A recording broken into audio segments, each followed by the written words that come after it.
오늘 우리에게 주신 하나님의 말씀은 욥기 2장 1절에서부터 6절 말씀입니다. 설교 제목은 내 종 욥을 주의하여 보았느냐가 되겠습니다.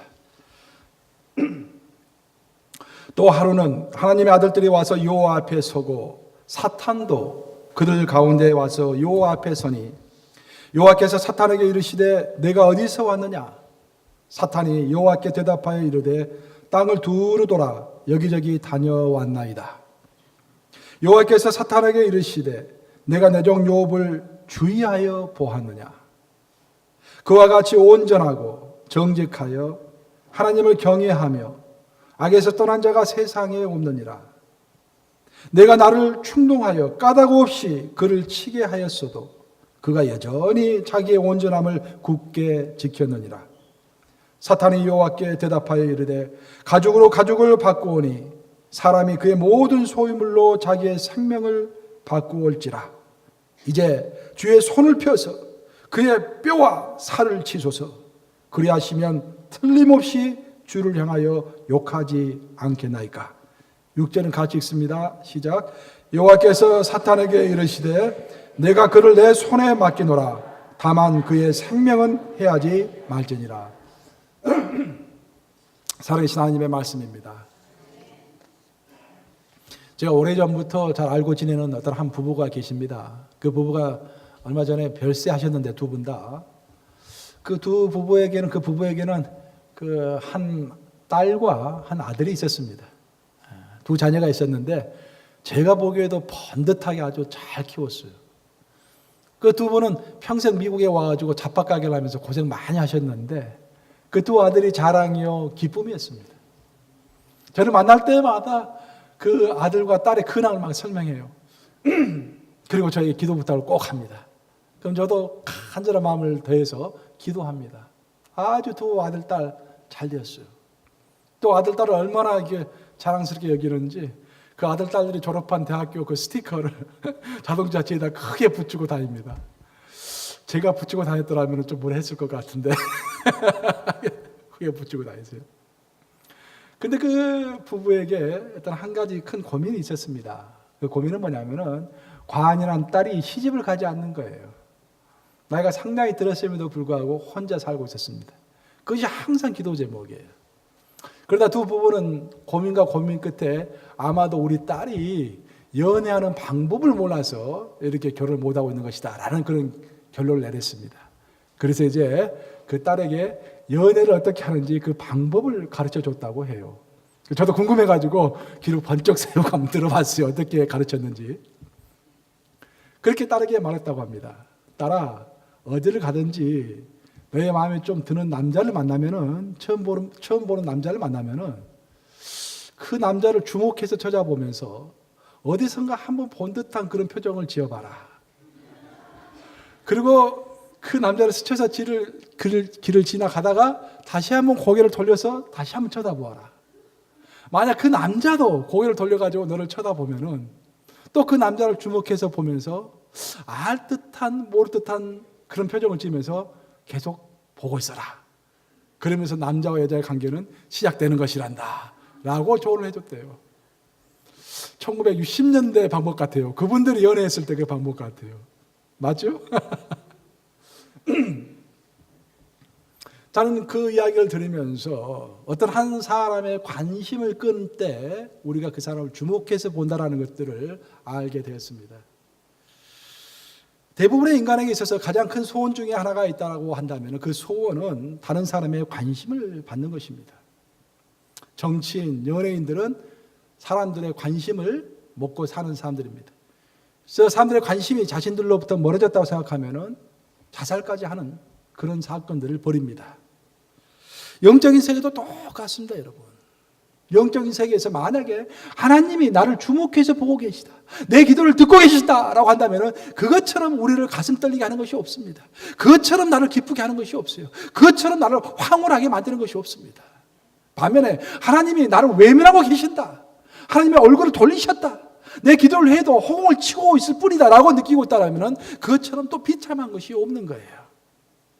오늘 본문은 바로 그 이야기를 하는 것입니다. 하나님은 이 땅에 많고 많은 인간들 중에서 특별히 욥을 주목해서 보셨다라고 이야기해요. 얼마나 주목해서 보셨냐면은 사탄에게 자랑을 할 정도로, 사탄이 나타나자 사탄에게 하나님께서 자랑하십니다. 사탄아, 너가 욥을 주목하여 보았느냐? 그 전에 뭐라고 했습니까? 내 종 욥을 주목하여 보았느냐라는 놀라운 말씀하십니다. 그래서 왜 하나님께서 욥을 주목하여 보시는지 그 이유를 설명하는 게 오늘 본문인 욥기 2장 3절입니다. 우리 한번 같이 읽어볼까요? 욥기 2장 3절 시작. 여호와께서 사탄에게 이르시되 내가 내 종 욥을 주의하여 보았느냐? 그와 같이 온전하고 정직하여 하나님을 경외하며 악에서 떠난 자가 세상에 없느니라. 내가 나를 충동하여 까닭없이 그를 치게 하였어도 그는 여전히 자기의 온전함을 굳게 지켰느니라. 하나님에 따르면 하나님께서 욥을 이렇게 주목해서 보신 이유는 네 가지 이유 때문이라고 했습니다. 첫째는 욥이 온전한 사람이었다는 거예요. 두 번째, 욥은 정직한 사람이었다는 거예요. 세 번째, 욥은 하나님을 경외하는 사람이었다. 경외한다는 것은 fear한다, 즉 무서워하는 사람, 하나님을 무서워하는 사람이었다는 거예요. 네 번째로 그는 세상에서부터 악에서 떠난 사람이었다는 거예요. 그 네 가지 이유 때문에 하나님은 욥을 주목해서 보셨는데 그 네 가지는 한 가지 단어로, 한 단어로 요약할 수가 있습니다. 그 한 단어는 온전함. 제일 첫 번째 나온 단어 온전함이라는 단어로 모든 것이 요약될 수가 있습니다. 온전함이라는 단어의 히브리어 언어의 뜻은 perfect, 완전하다라는 뜻이에요. 그럼 신앙의 세계에서, 믿음의 세계에서 완전하다라는 것은 무슨 의미인가? 그것은 신앙의 세계에서 완전하다라는 것은 환경의 지배를 받지 않는다라는 뜻입니다. 한번 따라서 해보시겠습니다. 환경의 지배를 받지 않는다. 하나님 보시기에 완전한 자는 누구인가?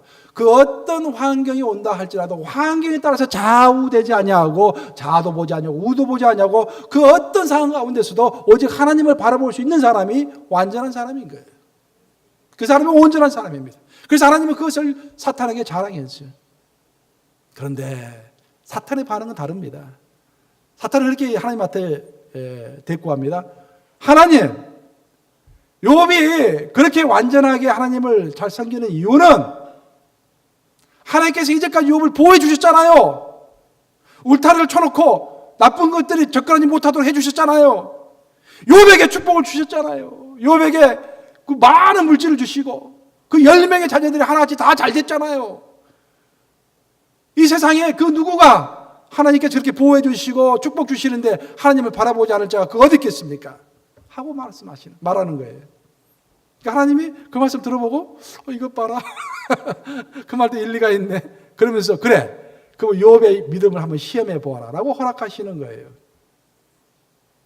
그래서 하늘에서 이렇게 하나님과 사탄 사이에 자신에 대해서 말이 오간 것도 모르고 아무것도 모르고 있는 욥은 큰 시험을 당하게 되고 세상에서 가장 축복받는 자의 삶을 살다가 세상에서 가장 버림받은 자의 삶, 가장 비참한 자의 삶을 또한 경험하게 됩니다.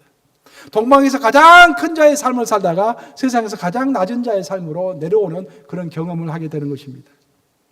처음에 욥기 1장을 보시면은 하나님은 사탄에게 허락해서 욥의 모든 재산과 물질과 또 10명의 자녀를 없애는 작업을 하게 하십니다. 허락하세요.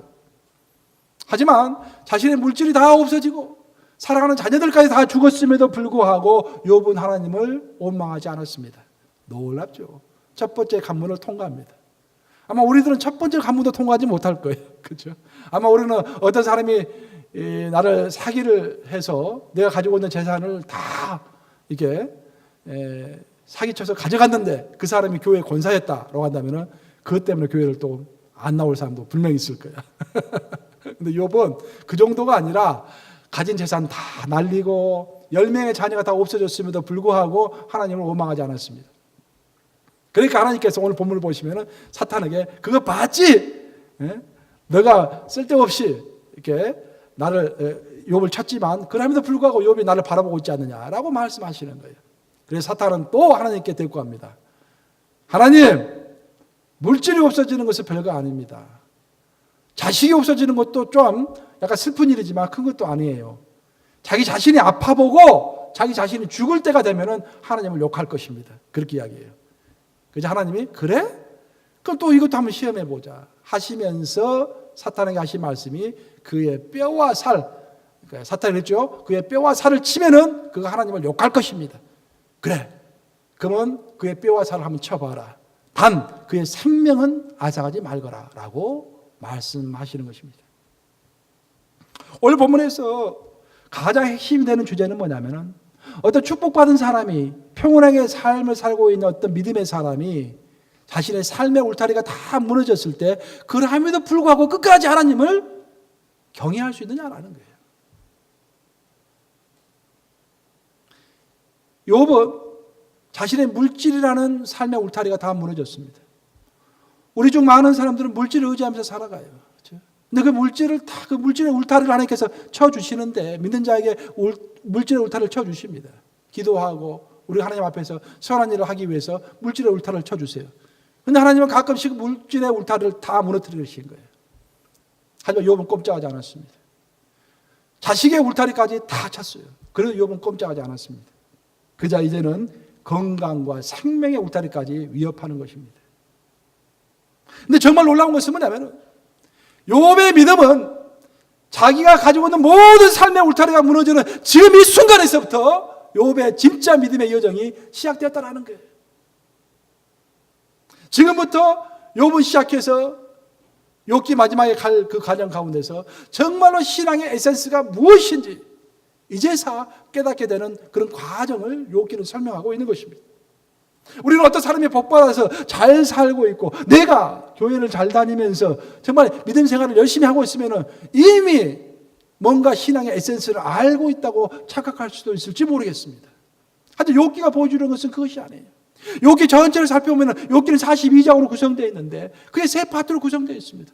욥기 1장과 2장에서는 삶의 울타리가 다 무너져 내리는 그런 과정이 소개가 되고 있습니다. 그리고 맨 마지막으로 가서 42장에서는 무너졌던 울타리를 하나님께서 다시 세우시는 그런 과정을 설명해 주고 있습니다. 매일 마지막 장으로 가면은 하나님께서 다 무너뜨렸던 그 울타리를 다시 세우셔가지고 그 전보다 더 많은 재산을 갖게 하시고 자녀들도 다시 10명의 자녀들을 똑같이 또 주십니다. 복도 많아. 또 세장가를 들었는지 기존의 아내인지는 모르겠지만 아마 기존의 아내인 것 같아요. 다시 10자녀를 또 얻습니다. 보면은. 근데 문제는 뭐냐면은 그 42장이라는 그 긴 책 중에서 울타리가 무너지는 과정은 2장으로 간단했고 그 무너진 울타리가 다시 회복되는 과정은 더 간단했습니다. 단 한 장에 한 절로 나옵니다. 그럼 그 가운데 있는 40장에 39장의 내용은 그거 무엇이냐? 그것이 바로 욥의 신앙의 고민이고 신앙의 의문이고 신앙의 분노이고 신앙의 절규인 것입니다. 우리 모든 사람이 하나님께서 주목하는 사람이 되어서 정말 신앙의 깊은 세계로 들어가기 위해서는 그 39장의 여정을 빠뜨릴 수가 없는 거예요. 우리가 오늘 본문을 살펴볼 때, 욥기를 읽을 때 정말 여러분이 주위에서 제일 처음에 생각해 봐야 할 것은 욥은 동방 사람 중에서 제일 큰 자였다라는 거예요. 그 부분을 빠뜨리시면은 욥기 전체를 잘 이해할 수가 없습니다. 욥은 이스라엘 사람이 아니라 동방 사람 이방인이었다라는 거예요. 그럼 이게 왜 중요한가? 동방 사람과 이스라엘 사람은 큰 차이가 있습니다. 이스라엘 사람들은 하나님의 임재와 하나님의 기적을 눈으로 보고 몸으로 체험했던 사람들이에요. 반면에 동방의 이방인들은 요 하나님이 이런 사람이다 더라고 하나님에 대해서만 들었던 사람이에요. 그래서 욥이 마지막 장에 와서 그런 고백을 하지 않습니까? 42장 5절을 보시면 여기 42장 5절 한번 읽어볼까요? 42장 5절 어떤 고백을 했는지 시작. 내가 주께 대하여 귀로 듣기만 하였사오나 이제는 눈으로 주를 배웠나이다. 욥이 그 전에는 하나님을 경외했어요. 하지만 하나님에 대해서 듣기만 했어요. 설교로 듣기만 하고 성경으로 보기만 하고 듣기만 한 거예요. 체험하지 못했어요. 근데 이제는 하나님을 눈으로 보면서 체험했다는 거예요. 그것이 큰 차이입니다. 아브라함도 하나님 앞에서 경건한 사람이었고 욥도 하나님 앞에서 경건한 사람이었어요. 겉으로 보면 둘 다 하나님을 경외하는 사람입니다. 하지만 질적인 차이는 엄청난 거예요. 아브라함은 하나님과 언약을 맺을 때 하나님의 명령대로 짐승을 2조각 내어서 양쪽에 딱 배려놨죠. 한밤중이 됐을 때 하나님 어떻게 하셨습니까? 불로 나타나셔가지고 하나님의 인대가 그 고기 사이를 지나가지 않습니까? 그것을 눈으로 본 사람이에요. 체험한 사람입니다. 하나님의 음성을 들은 사람이죠. 아브라함은. 욥은 그렇지 않았어요. 아브라함은 그런 하나님의 기적과 하나님의 함께 하심과 하나님의 섭리를 눈으로 보고 몸으로 체험했던 사람이기 때문에 하나님과 친밀한 관계가 있었던 사람입니다. 여러분은 아브라함 같은 사람입니까? 아니면 욥과 같은 사람입니까? 내가 보기에 여러분 모두 다 경건한 사람이에요. 이게 최소한 주일날 이렇게 하지 않고 예배 드릴 정도면은 오늘 현대 세계에서 상당히 경건한 사람들이에요, 전부 다. 근데 이 가운데에서도 어떤 사람은 욥과 같은 사람이 있고 어떤 사람은 아브라함 같은 사람이 있는 거예요.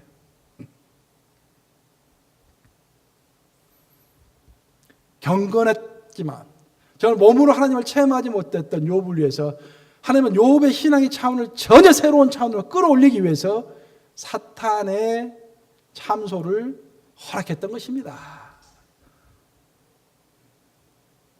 사탄이 어떻게 할 것인지 하나님은 다 알고 계셨어요. 욥이 어떻게 반응할 것인지도 다 알고 계셨습니다. 하지만 하나님은 욥의 삶의 울타리가 무너지는 것이 안타까웠지만 무너지지 아니하면은 삶의 또 신앙의 경지가 새로운 경지로 들어설 수 없기 때문에 그 삶의 울타리를 무너뜨리시는 거예요. 그러면서 하나님을 체험하게 하시는 것입니다. 이로써 우리가 알 수 있는 것은 뭐냐? 신앙의 에센스, 신앙의 핵심이 무엇인가? 그것은 물질적인 축복도 아니요, 마음의 위안도 아니요, 어떤 우리의 건강도 아니요. 정말로 신앙의 에센스는 하나님과의 개인적인 관계입니다. 제가 이번에 기도원에 가서도 처음부터 끝까지 느낀 게 그거예요. 제가 말씀했잖아요. 조이라는 단어를 주시고 또 너에게 항상 하나님을 기뻐해라 라는 이제 그런 단어를 주시고 너의 캐릭터에 대해서 더 많은 사랑하는 사람이 되어라 라는 말씀하시는데 마지막 말씀이 너무 놀라운 것이었어요. 영광의 기도를 드리라는 것이죠. 너가 노력해서 너의 성품을 바꾸고 너가 노력해가지고 기뻐하는 것보다도 훨씬 더 파워풀한 것은 하나님께서 영광 가운데 그의 시간대에 그 시간에 영광 가운데 너에게 임할 때 너의 성품과 너의 사랑과 너의 기쁨이 새로운 차원으로 변할 것이라는 그런 놀라운 말씀해 주실 때 결국 내가 이번에 기도원에 가서 느낀 게 하나님과의 관계구나. 이걸 내가 성도대에 가서 빨리 말해야겠구나 라는 그런 마음을 내가 붙잡고 온 것입니다. 어떤 사람은요, 내가 목회하면서 보면은 새벽 기도를 갑자기 열심히 해요. 평상시 안 나오시던 분인데 막 와서 열심히 기도합니다. 30일, 40일, 두 달 이렇게 열심히 기도해요. 그러다 또 갑자기 안 보여요. 또 1년간 또 안 보여요. 또 갑자기 또 이렇게. 그러다 또 기도 제목이 생기면 와서 또 열심히 해요. 근데 성경을 읽어보면 데살로니가 전서 5장 17절에서 뭐라고 말합니까? 쉬지 말고 기도하라. 하나님 원하시는 것은 쉬지 말고 기도해야 하는 거예요. 그럼 우리가 어떻게 해야 쉬지 말고 기도할 수 있을 것인가? 그것은 하나님과 연애해야 합니다. 하나님과 개인적으로 친밀하게 가까워져야 돼요. 하나님의 신부가 돼야 돼요. 하나님을 기뻐해야 돼요. 우리 집에 가서 와이프를 기뻐하고 남편을 기뻐하면 막 서로 이야기하잖아요. 이렇게 서로 막. 그것처럼. 우리가 어떤 기도 제목을 가지고 하나님께 기도를 드리면요. 지속적으로 기도할 수 없습니다. 절대 그렇게 안 돼요, 기도가. 근데 하나님을 사랑해서 하나님과 연애하면서 기도하면요. 누가 하지 말라고 해도 계속 기도하게 돼요. 그 기도의 깊이를 스스로가 느끼는 거예요. 내 기도의 깊이가 달라졌다는 것을 스스로 느끼는 거예요. 짤막하게 기도해도 그 기도가 팍 들어간다는 것을 느끼는 거예요. 언제? 하나님과 내가 연애할 때. 제가 다니엘서를 한번 공부하면서 전 다니엘서 공부하면서 제가 굉장히 좋았어요. 왜냐하면은 다니엘이 그 당시에 이제 굉장히 성공했던 사람이잖아요. 그러면 성공의 원리가 무엇인가? 다니엘서에서는 잘 설명하고 있습니다. 다니엘을 잘 자세히 분석해 보면은요, 세 가지가 있었던 사람이에요. 다니엘은 첫 번째로 성실했던 사람입니다. 성실해야 성공합니다. 성실했던 사람. 내가 나무집 밑에서 나무집 종업원으로 일을 하든지, 내가 사장으로 일을 하든지, 어떤 위치에서 일을 하든지 성실해야 돼요. 두 번째, 다니엘은 탁월했던 사람입니다. 어떤 일을 하더라도 탁월하게 했어요. 한 번 결정하면 세밀하게 계획을 세워가지고 절대로 뒤로 멀어서지 않고 한 발 한 발 다가서면서 철저하게 아주 엑셀런트하게 일을 했던 사람입니다. 그런 자세가 필요해요. 세상에서 성공하려면. 어영부영 시간만 떼면 안 돼요. 그냥 철저하게 해야 돼요. 엑셀런트하게 해야 돼요. 세 번째 다니엘의 특징은 지혜가 있었다는 것입니다. 그럼 우리 자녀들한테도, 우리 자녀에게도 그렇게 가르쳐야 돼요. 이 세상에서 성공하는 사람이 되기 위해서는 첫째는 우리가 부지런해야 되고 성실해야 되고 엑셀런트한 태도를 가지고 일을 해야 되고 지혜가 있어야 한다. 하나님께서 주신 지혜가 있어야 한다. 라고 지금 우리가 가르쳐야 돼요. 근데 내가 정말 놀랐던 것은 뭐냐면은 그렇게 엑셀런트하고 탁월했던 다니엘도 사자굴에 끌려 들어갔다라는 것입니다. 그래서 피할 수가 없었어요. 사자굴에 끌려 들어갑니다. 근데 더 놀라운 것은 그 사자굴에서 다니엘을 건져줬던 것은 그의 성실함도 아니었고 그의 엑셀런트한 탁월함도 아니었고 그의 지혜도 아니었습니다. 그를 구했던 것은 하나님이 보낸 하나님의 천사가 그를 구원해 준 거야. 그 왜 하나님께서 하나님의 천사를 그에게 특별하게 보내셨는가? 그는 다니엘이 하나님을 사모하는 마음으로 하루도 쉬지 않냐고 하나님께 기도했기 때문입니다. 하나님과의 개인적인 관계예요. 결국 우리를 죽음으로부터 보호해주고 우리로 하여금 영생을 얻게 하며 이 땅을 승리에게로 가게 하는 것은 결국 하나님과의 관계인 것입니다. 지혜도 한계가 있고 우리의 태도도 한계가 있고 우리의 성실함도 한계가 있는 것입니다. 우리의 능력도 한계가 있어요. 오직 하나님의 임재하심과 동행하심만이 모든 것을 극복하게 하실 것을 믿습니다. 그걸 추구하셔야 돼요. 하나님과의 친밀한 관계를 추구하셔야 합니다.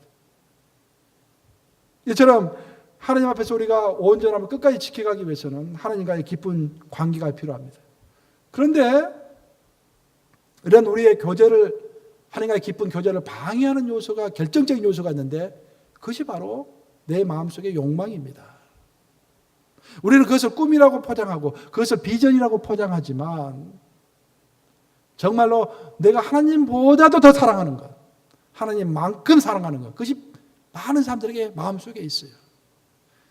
사실 저도 한국에 있을 때 하나님보다 더 사랑하는 것이 하나 있었어요. 다른 것은 다 포기하고 다 드릴 수 있는데 한 가지는 드릴 수 없었어요. 그것은 유학 가는 거예요. 유학 가서 박사학위 받는 거였어요. 그 소원이었어요.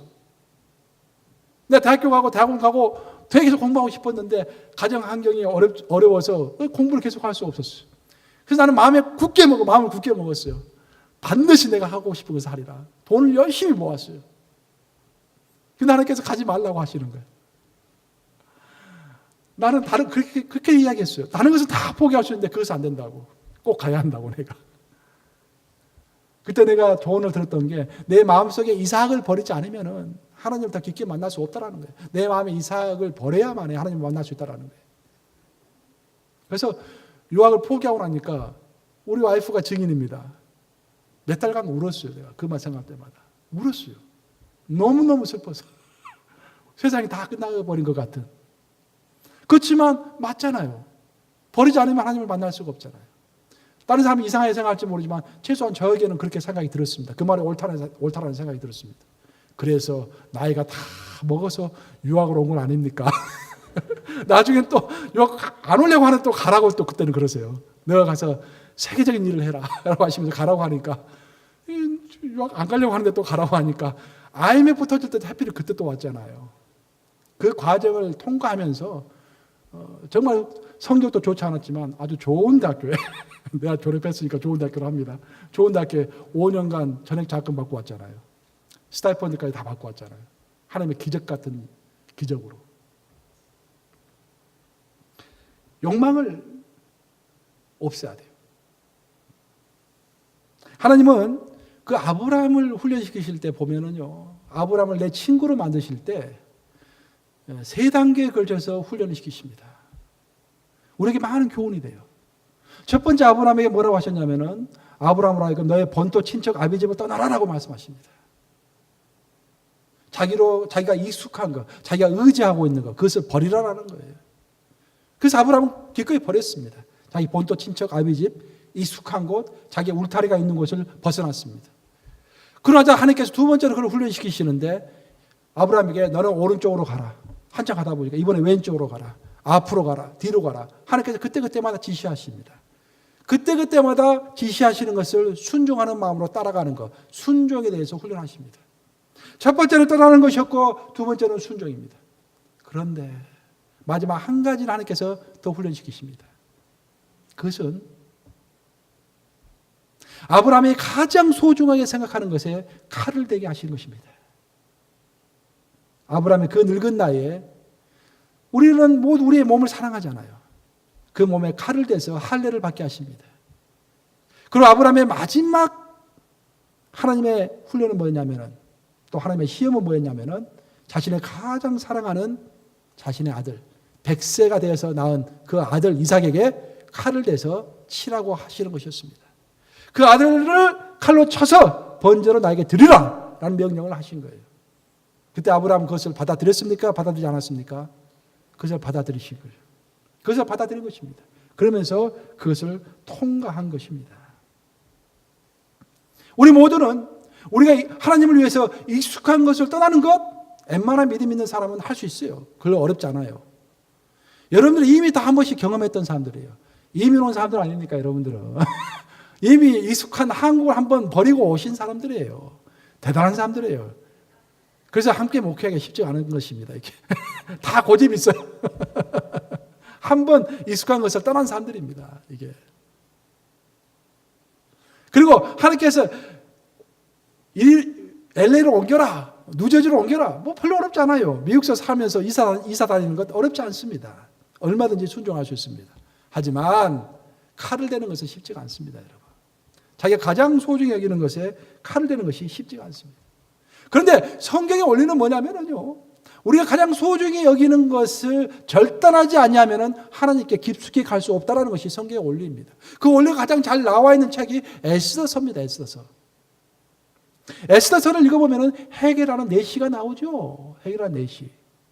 해결하는 내시가 나오는데, 해결하는 내시는 왕이 가장 은밀히 가장 사랑하고 가장 아끼는 모든 왕의 여인들에게 접근이 가능했던 사람이었습니다. 왕비가 됐든지 그 누가 됐든지 애첩이 됐든지 왕이 가장 사랑하는 여인들, 가장 마음에 두고 있는 사람들을 언제든지 가서 접근할 수 있는 사람이었어요. 반면에 다른 남자들이 왕의 여인에게 접근하면 어떻게 됩니까? 금방 죽습니다. 그럼 내시는 왜 그 왕의 여인들에게 언제든지 가까이 접근할 수 있었을까요? 자신의 가장 소중한 것을 절단한 사람이기 때문입니다. 참 이분을 설교하기가 참 쉽지가 않네요. 내시가 뭔지 아시죠, 여러분들? 구체적인 설명 내가 안 해도 알겠죠, 내가. 만약에 가장 자기의 귀중한 것과 소중한 것을 절단하지 않냐면요, 왕의 경쟁자가 됩니다. 왕이 가장 소중히 여기는 것에 경쟁자가 되는 거예요.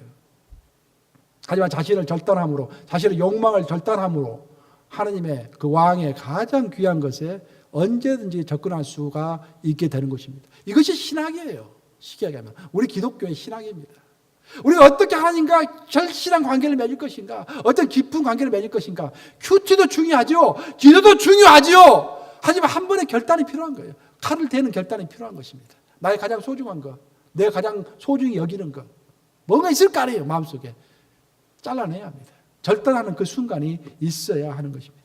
욥과 아브라함의 차이가 있다고 한다면, 욥과 아브라함 두 사람 다 경건한 사람이었지만, 아브라함은 한번 칼을 댄 사람이었고 욥은 칼을 댄 경험이 없는 사람이었어요. 그래서 하나님에 대해서만 들었지 하나님을 몸으로 체험한 사람이 아닙니다. 그래서 그 욥으로 하여금 하나님을 알게 하기 위해서 하나님은 그의 삶의 울타리를 다 무너뜨리게 하시고 칼을 대신 것입니다. 이제 말씀 마무리합니다. 사랑하는 여러분, 하나님은 우리가 그런 간섭적인 신앙을 하는 것을 원하지 않으십니다. 에레미야가 3장 22, 23절 무슨 말입니까? 에레미야 3장 22, 23절 보면은 New every morning, 하나님의 사랑과 임재가 매일 아침마다 새롭다라는 그런 이야기가 나오잖아요. 주의 구휼하심이 매일 아침마다 새로운 거예요. 우리의 신앙이 매일 새로워야 돼요. 그런데 어제나 오늘이나 별로 새로운 것이 없는 사람들이 많아요. 그때 하나님은 우리의 신앙을 전혀 새롭게 하시기 위해서, 우리의 신앙을 기경하기 위해서, 땅을 뒤어 엎기 위해서, 기름진 땅으로 만들기 위해서 가끔씩 삶의 울타리를 무너뜨리시는 것입니다. 그리고 우리의 욕망의 그 살덩어리를 절단하게 하시는 것입니다. 그래서 우리의 신앙은 입술만의 신앙이 아니라 하나님과의 깊숙한 관계의 신앙이 되어가는 것입니다. 이 말씀을 명심하심으로 항상 하나님과의 깊은 관계를 사모하시기 바랍니다. 그것만이 신앙의 에센스이고 그것만이 모든 것을 해결합니다. 우리의 구원의 문제도 해결합니다. 하나님과 깊은 관계. 그리고 때가 되었을 때 항상 하려고 하시지 마시고 하나님의 때가 되었을 때 그때 나의 욕망을 과감하게 절단할 수 있는 그런 용기를 달라고 하나님께 기도하시는 저와 여러분 되시기를 우리 주님의 이름으로 축복합니다.